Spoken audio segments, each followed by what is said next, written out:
everyone, welcome back to Academia Magica.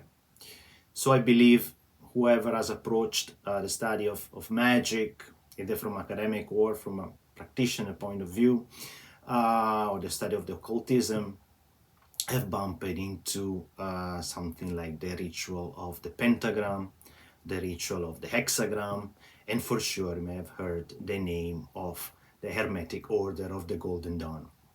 This magical society that has had a huge influence at that time and still having a huge influence into modern occultism and modern magical practice.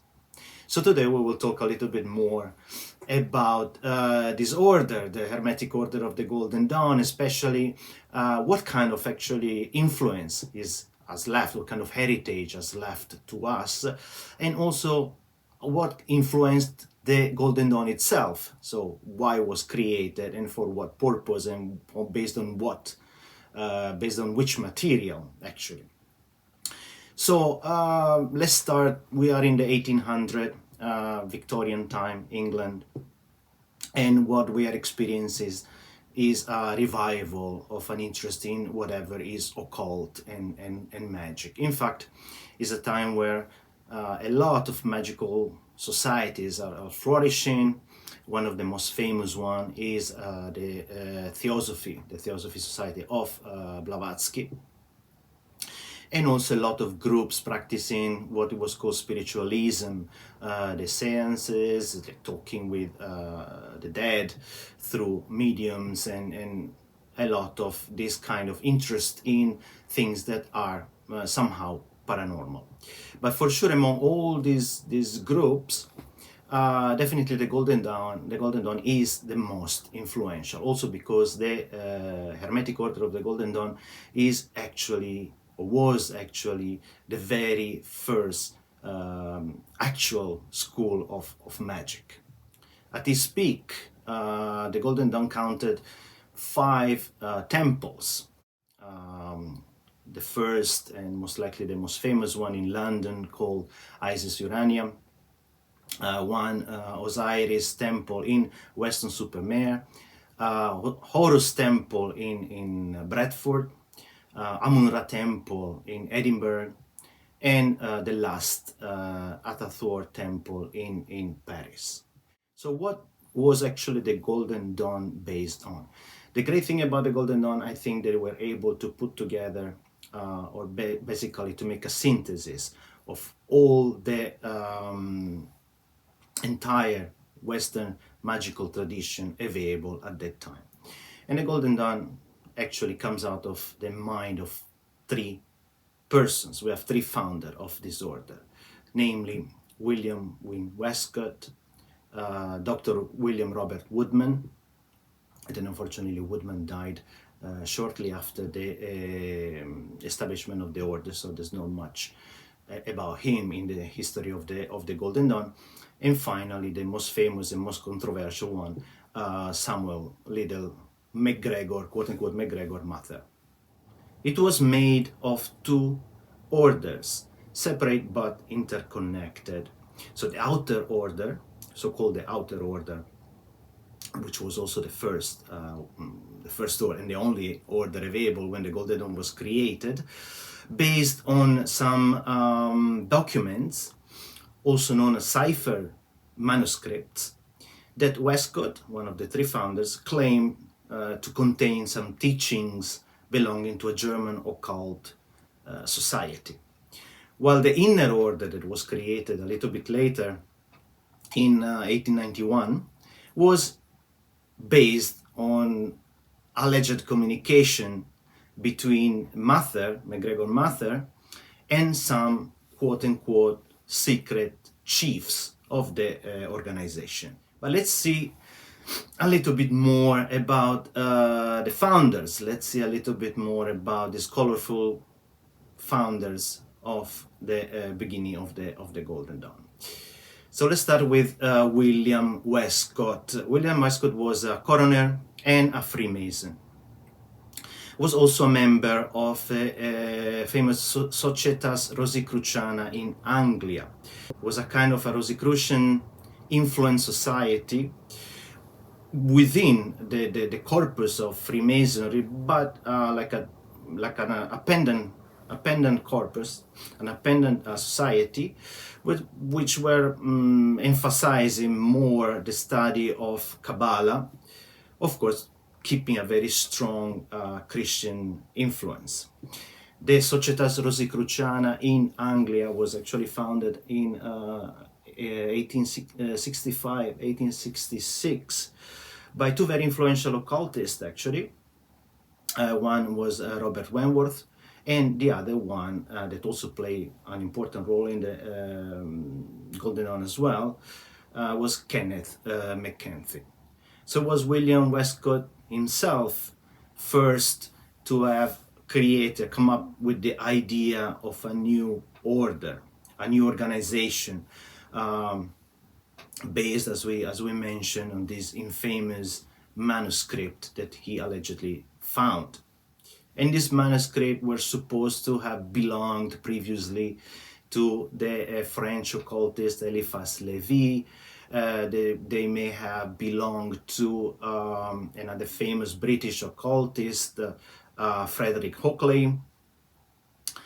And so the whole story is that, according to Westcott, by deciphering these manuscripts, he found 5 mystical rituals.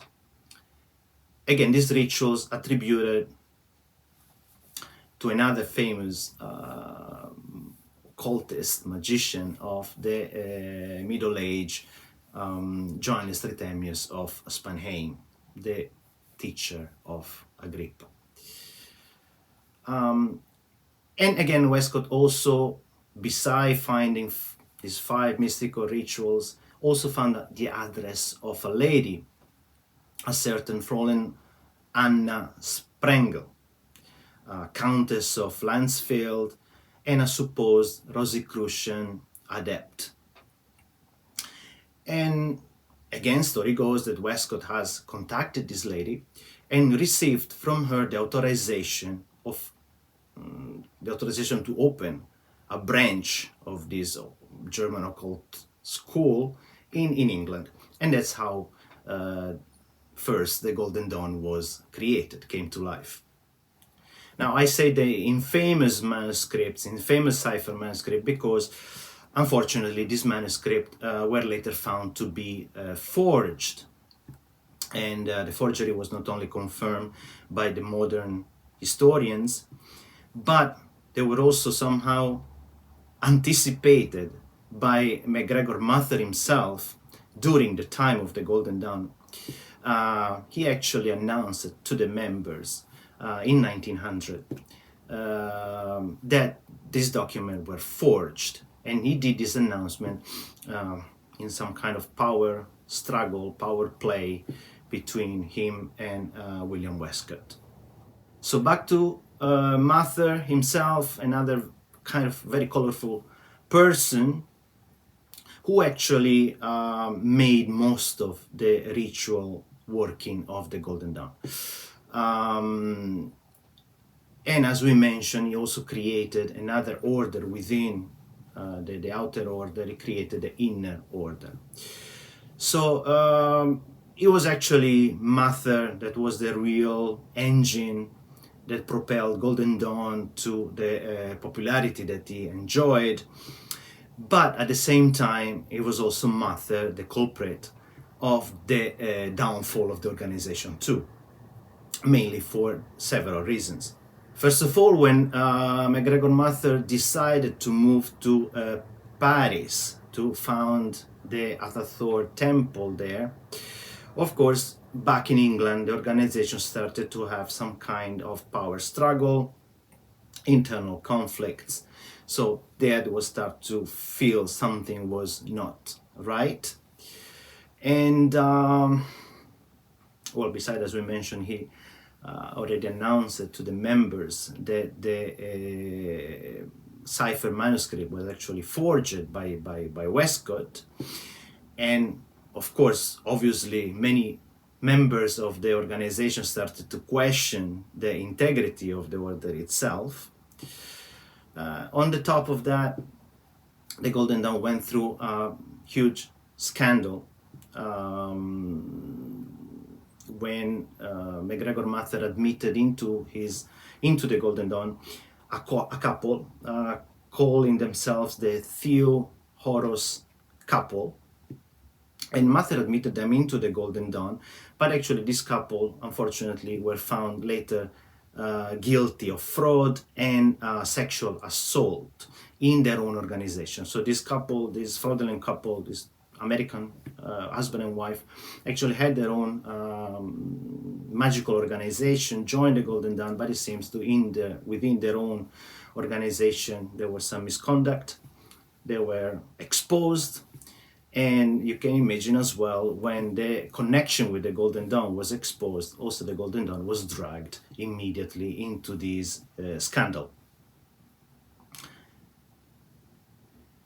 Finally, the cherry on the cake, I think, came from Alistair Crowley. Alistair Crowley, that was a member of the Golden Dawn, was a protege of McGregor Master for several years, until they ran into conflicts. The relation deteriorated between the two, and finally Alistair Crowley published the whole corpus of the ritual of the Order of the Golden Dawn in the occult journal called The Equinox. So the question is, what were they actually teaching in the Hermetic Order of the Golden Dawn? Well, the core of teachings, as we say, was like a synthesis, and this, I think, is one of the major pros for them, because they were able really to create a structure based on the synthesis of all the most of the Western occult material available at that time. So material coming from essentially the corpus of the Renaissance Magus. We're talking about Ficino, we are talking about Pico della Mirandola, we're talking about Agrippa. That's taken from Neoplatonism influence, talking about Hermeticism, talking about Kabbalah, Solomonic magic, always, at least at the beginning, within a very strong Christian interpretation and within a Christian context. Again, we found teaching from Albertus Magnus, we found Peter D'Abano, Avicenna, Roger Bacon. So really a huge and massive corpus of teachings that in the Golden Dawn were able to synthesize and create a kind of curriculum. So based on all the names that we said, based on all the material available, I have to say this was really a remarkable achievement. Beside this Renaissance heritage, the new additions to the program, to the study course of the Golden Dawn, where the relation between Tarot and Kabbalah, a teaching that came directly from the French occultist Eliphas Levi, and the Enochian system of John Dee and Edward Kelly, as well as frequent additions. So we are in the time where Egyptian magic started to be studied more and more information were available. So the more information became available, the more this information about Egyptian magic were somehow assimilated into the Golden Dawn program. One of the most attractive points was how all this information were structured to be accessed and learned in a systematic way. All maintaining, of course, the Rosicrucian kind of flavor, so much loved by Westcott, rooted in the first and utmost original inspiration of the order, which is the Societas Rosicruciana in Anglia. So even the gradings were basically copy and pasted from the Societas Rosicruciana in Anglia, as well as the basic rituals of the order. While in the inner order, continuing on the Rosicrucian flavor of the outer order, the inner order was digging much deeper into the Rosicrucian literature and around the legendary, the mythical figure of Christian Rosenkreuz, the founder, the mythical founder of the Rosicrucian order. If we have to summarize what happened, what kind of teaching, what kind of information were provided into the two different orders, I would say in the outer order was more about theory of symbolism, but the actual practice was really limited to very few rituals, like the Kabbalistic cross, ritual of the pentagram. While in the inner order, that's where the actual magic started, because the inner order was where the real magical education was provided. So the student was going through the whole pentagram and hexagram rituals, both for the invoking entities and for banishing, consecration of the tools, talismanic magic, Enochian, astral projection.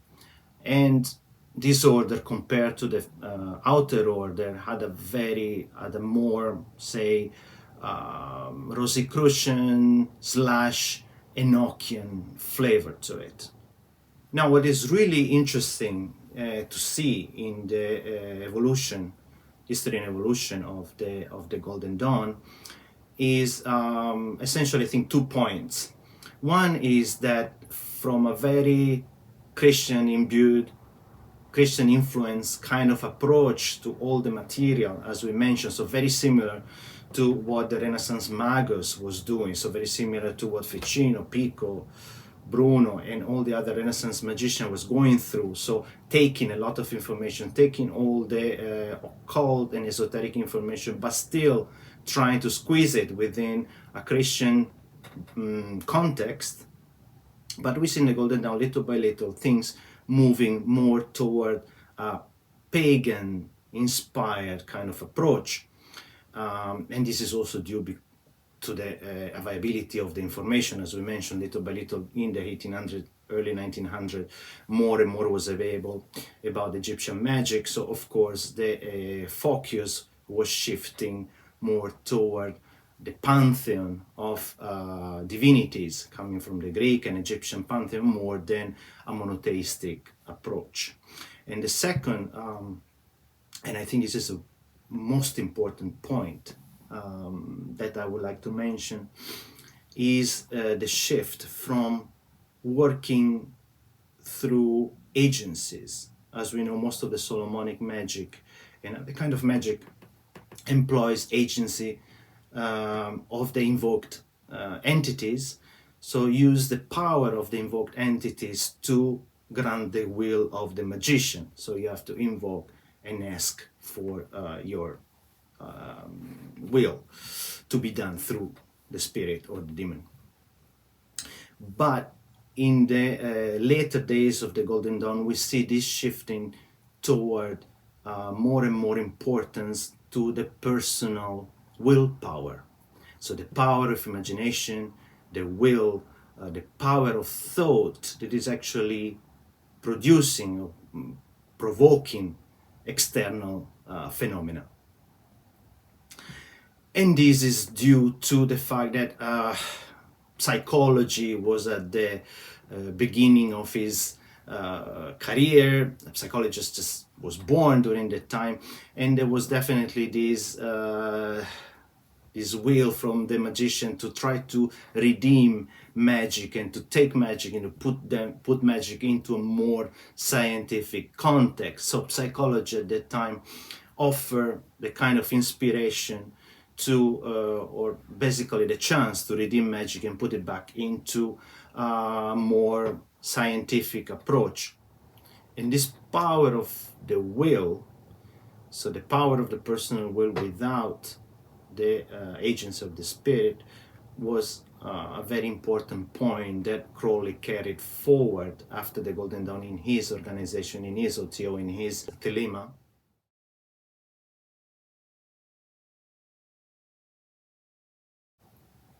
And the will started to be the center of the teaching, the center of the development for a magical career. Finally, I would like to recommend a couple of books if you are interested into this very fascinating topic. One one of the most beautiful study on this topic is contained in the book called Victorian Occultism and the Making of Modern Magic by Alison Butler. A really wonderful book. Another interesting one is the Golden Dawn Scrapbook by R.A. Gilbert. And of course, for who is more interested into the ritual part and the magic part of the Golden Dawn, there is the books by Israel Regardie. And I don't think we have lack of books about ritualistic and practical part from the Golden Dawn. So this is it for the video of today. Thanks for being with me. If you like the content of the channel, please make sure to subscribe so you will be notified when new videos come up. And I hope to see you again soon. Bye.